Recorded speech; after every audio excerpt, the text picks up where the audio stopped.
nyritani crita sing paling ngelarani nalika bapak lunga ninggalke keluarga nelongso nanging kudu tak terima sing gawe tambah lara wong tuwa ana kaya ora ana ngendi kasih sayange sing kaya caliyane bapak ibu bingung dhewe-dhewe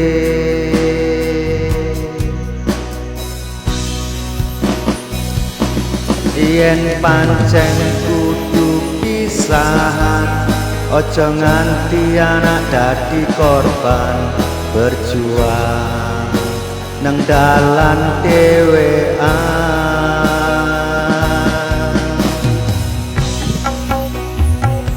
ora ana sing njaluk dilahirke nang keluarga sing kaya ngene tak tampa apa anane kabeh kahanane yen pancen ngene iki takdire kudu iso kuat palungane mergo ora disangga wong tuwane kudu iso ngadeg dhewe ora ana cekelane ngene menanak sing rusak omahe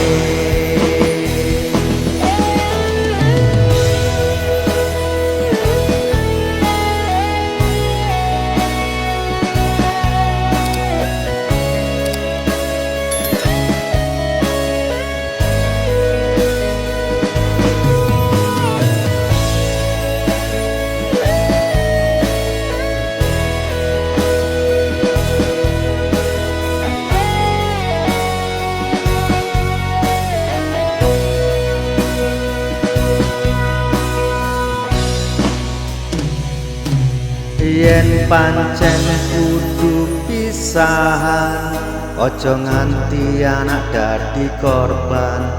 berjuang nang dalan dhewean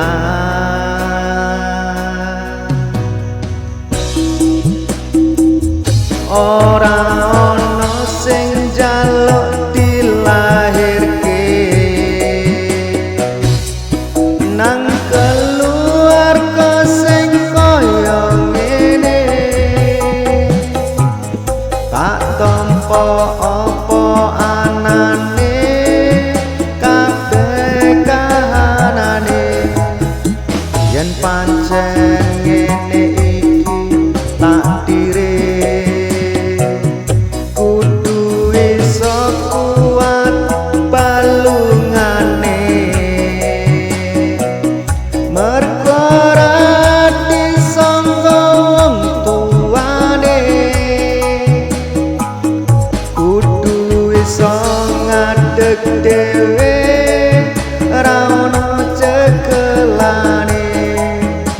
ngene menanak sing rusak omahe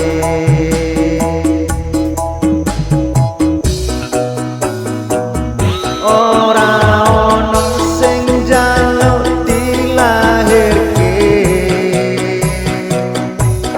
nang keluarga sing kaya ngene tak tampa apa anane kabeh kahanane